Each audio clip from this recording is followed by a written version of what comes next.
Namun sebelum mulai, jangan lupa untuk klik like, share, dan subscribe. Bab 1. Bertumbuh dan semakin berhikmat. Dewasaan bukanlah sekedar sebuah proses biologis, melainkan juga proses mental, proses psikologis. Orang yang bertumbuh menjadi semakin besar dan bertambah usia, tidak dengan sendirinya menjadi dewasa. Dari ilmu psikologi, kita belajar bahwa kedewasaan itu dicirikan oleh kemampuan mengendalikan diri, berpikir matang, penuh pertimbangan untuk masa depan, bukan hanya keputusan-keputusan untuk kepentingan sesaat saja. Dari Alkitab, kita juga belajar bahwa kedewasaan itu dicirikan oleh kebijaksanaan atau hikmat. Masalahnya, hikmat tidak kita peroleh secara otomatis, tidak juga diperoleh dengan belajar setinggi-tingginya. Hikmat tidak berkaitan dengan usia, kekayaan, atau tingkat pendidikan yang tinggi. Alkitab menjelaskan bahwa hikmat dimulai dengan pengenalan akan firman Tuhan. Karena Tuhanlah yang memberi hikmat, dari mulutnya datang pengetahuan dan kepandaian. Bab 2. Bertumbuh menuju kedewasaan yang benar. Kedewasaan yang benar yang mestinya terjadi pada hidup kita masing-masing adalah sikap hidup yang tidak mudah diombang-ambingkan oleh pendapat orang-orang di sekitar kita. Kedewasaan yang benar itu mestinya tampak dalam kemampuan kita ketika kita diperhadapkan dengan berbagai ajaran, pemikiran, filosofi, bahkan juga iklan-iklan yang mengajarkan sukses, keberhasilan, kekayaan, kemasyhuran yang mudah dengan jalan pintas. Alkitab justru mengajarkan yang sebaliknya. Kedewasaan yang benar adalah kedewasaan yang berprinsip, yang didasarkan pada firman Tuhan. Bab 3. Menjadi manusia yang bertanggung jawab di dalam masyarakat. Dalam bahan ini, kita telah belajar apa artinya menjadi dewasa dan hidup bertanggung jawab di tengah masyarakat. Tanggung jawab itu harus tampak dalam kehidupan kita di tengah keluarga, masyarakat, maupun gereja. Kita juga melihat bahwa ternyata kita pun harus peduli dan ikut bertanggung jawab untuk menyuarakan teguran terhadap bangsa dan negara lain sekalipun. Apabila kita melihat bahwa rakyat atau segolongan rakyat di negara itu diperlakukan dengan tidak adil dan ditindas dengan sewenang-wenang. Bab 4. Mengasihi dan menghasilkan perubahan. Cinta kasih adalah kekuatan yang sangat dahsyat. Karena itu tidak mengherankan apabila ternyata begitu banyak agama di dunia justru mengajarkan manusia untuk saling mencintai dan mengasihi. Sayangnya, banyak orang yang tidak memahaminya, dan karena itu seringkali lebih suka mengambil jalan pintas untuk menghasilkan perubahan, misalnya dengan kekerasan. Dalam pelajaran ini, kita belajar bahwa cinta kasih, kesediaan untuk berkorban, pengampunan justru bisa memadamkan api kebencian dan permusuhan. Sebagai remaja, kita perlu belajar bagaimana mengembangkan cinta kasih di dalam hidup kita sehari-hari dan menunjukkannya bahkan kepada orang-orang yang memusuhi dan membenci kita. Bab 5. Roh Kudus membaharui gereja. Dalam bagian ini, kita telah belajar bagaimana gereja terbentuk melalui pekerjaan Roh Kudus yang dijanjikan dan diutus oleh Tuhan Yesus sendiri. Di bawah pimpinan Roh Kudus sendirilah, gereja melaksanakan berbagai langkah pembaharuan yang diwujudkan antara lain di dalam sikap gereja yang terbuka terhadap banyak orang yang sebelumnya tersingkir atau ditolak oleh orang Yahudi pada zaman itu, seperti misalnya orang-orang asing, kaum perempuan, dan orang-orang Kasim. Penerimaan ini sendiri sudah diteladankan oleh Yesus Kristus melalui pelayanannya yang tidak memilah-milah. Sebaliknya, dengan gamblang, Yesus Kristus memperlihatkan keterbukaannya kepada orang-orang ini dengan sikapnya yang menerima dan mau mendekati mereka. Bab 6. Hidup dalam kesetiaan. Kesetiaan adalah sebuah konsep yang sangat penting dalam kehidupan sehari-hari. Kesetiaan ditemukan dalam hubungan antara seseorang dengan orang lain, dengan keluarga, orang tua, dengan komunitas atau kelompok yang lain, dengan negara, dan juga dengan Tuhan. Kesetiaan dapat kita lihat dalam kesediaan seseorang membela atau menolong orang lain, mengasihinya, dan kesediaannya untuk tidak meninggalkan pihak yang lain. Bab 7. Hidup yang dipimpin oleh Roh. Hidup yang dipimpin oleh Roh adalah hidup yang bebas dari ketakutan.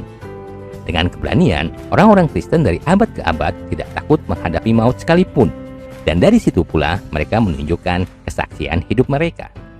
Hidup yang dipimpin oleh Roh juga menunjukkan identitas diri orang Kristen yang jelas, yaitu hidup bukan mengikuti daging, melainkan menurut kehendak Allah, dan mencerminkan identitas kita sebagai anak-anak Allah. Itulah hidup kudus yang dituntut dari setiap orang Kristen. Bab 8, karya Allah dalam kepalbagian. Allah mengasihi semua ciptaannya. Ia juga merencanakan keselamatan bagi semua bangsa tanpa kecuali. Oleh karena itu, tiap orang percaya dipanggil untuk menanggapi kasih dan keselamatan Allah di dalam Yesus Kristus dengan membangun solidaritas serta kebersamaan dengan orang lain tanpa memandang berbagai perbedaan yang ada.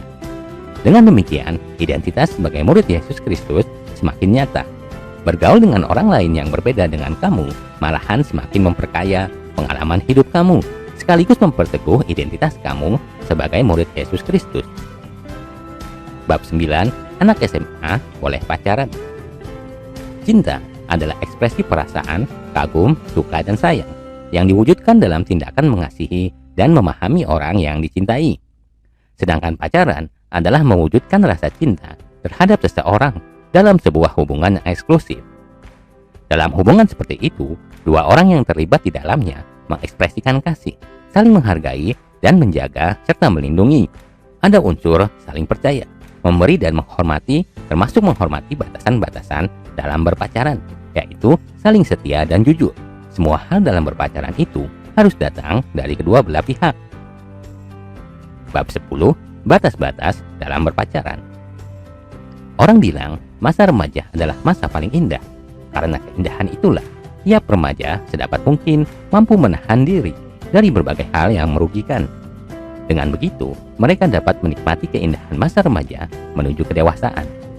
Pada saat kini, di kalangan remaja muncul pemikiran seolah-olah seseorang menjadi orang aneh jika belum berpacaran. Kalaupun pacaran dan tidak melakukan berbagai tindakan seperti mencium dan menyentuh badan lainnya, maka sikap itu dipandang kuno. Orang dapat memutuskan untuk berpacaran ataukah tidak jika ia sudah yakin akan tindakannya. Jadi, keputusan untuk berpacaran haruslah berdasarkan alasan yang benar, bukan hanya karena ketertarikan fisik atau supaya tidak disebut sebagai manusia kuno. Ingatlah, apa yang ditanam sekarang akan berpengaruh pada masa depan seseorang. Semua orang pernah melakukan kesalahan, namun tidak semua orang mampu untuk memperbaiki berbagai perbuatan yang salah dan menyimpang, bahkan banyak meninggalkan bekasnya. Oleh karena itu, lebih baik bagi kamu untuk mencegah diri tidak melakukan berbagai hal yang menyimpang, sehingga masa muda kamu memiliki jejak yang baik dan patut ditiru oleh orang lain. Bab 11, ras, etnis, dan gender. Persoalan ras, etnis, dan gender telah diperdebatkan selama berabad-abad sampai dengan saat ini. Pemahaman yang keliru terhadap perbedaan ras, etnis, dan gender mengakibatkan ketimpangan, bahkan ketidakadilan dalam hidup berelasi dengan sesama kita. Perbedaan yang ada seharusnya memperkaya kita dalam melihat kekuasaan Tuhan yang sudah menghadirkan manusia dengan keunikannya masing-masing. Orang Kristen mestinya menjadi pelopor dalam menghapuskan praktek-praktek diskriminasi yang didasarkan pada ras, etnis, dan gender. Bab 12, Allah pembaharu kehidupan. Allah adalah pembaharu kehidupan melalui Roh Kudus. Tiap orang percaya menikmati pembaharuan hidup baik jasmani maupun rohani, di mana dalam pembaharuan itu relasi manusia dengan Allah, sesama dan alam dipulihkan dan dibaharui. Pembaharuan itu memberikan dorongan bagi manusia untuk hidup dalam pengharapan kepada Allah. Manusia yang hidup dalam pengharapan akan mampu hidup sebagai manusia baru, di mana semua pikiran, perkataan, serta perbuatannya sesuai dengan perintah Allah. Bagi remaja Kristen, kepercayaan ini amat penting untuk dijadikan pegangan hidup, sehingga mampu menghadapi setiap tantangan yang ada. Berbagai tantangan datang dari dalam maupun dari luar diri sendiri.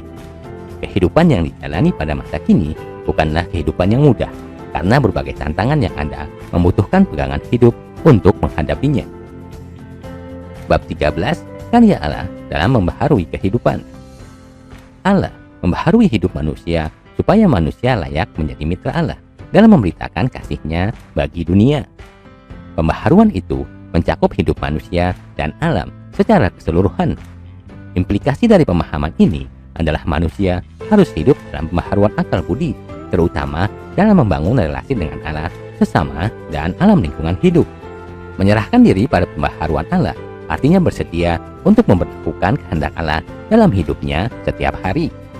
Hal itu hanya dapat terwujud jika manusia bergaul erat dengan Allah melalui kesetiaan berdoa dan membaca serta merenungkan Alkitab. Bab 14, Remaja Kristen sebagai pelopor pembaharuan. Pemahaman terhadap Allah sebagai pembaharu kehidupan hendaknya mempengaruhi tiap orang percaya untuk mewujudkan diri sebagai motivator atau penggerak pembaharuan di berbagai bidang kehidupan, khususnya bagi sesama manusia dan alam. Dalam kerangka tindakan sebagai motivator atau pembaharu, Yesus minta para pengikutnya untuk bersedia menjadi garam dan terang kehidupan. Remaja Kristen sebagai murid Yesus dapat mewujudkan dirinya sebagai motivator atau pembaharu kehidupan sesuai dengan talenta dan kemampuan masing-masing. Terima kasih telah menyaksikan video ini. Sampai jumpa di video lainnya. Jangan lupa untuk klik like, share, dan subscribe.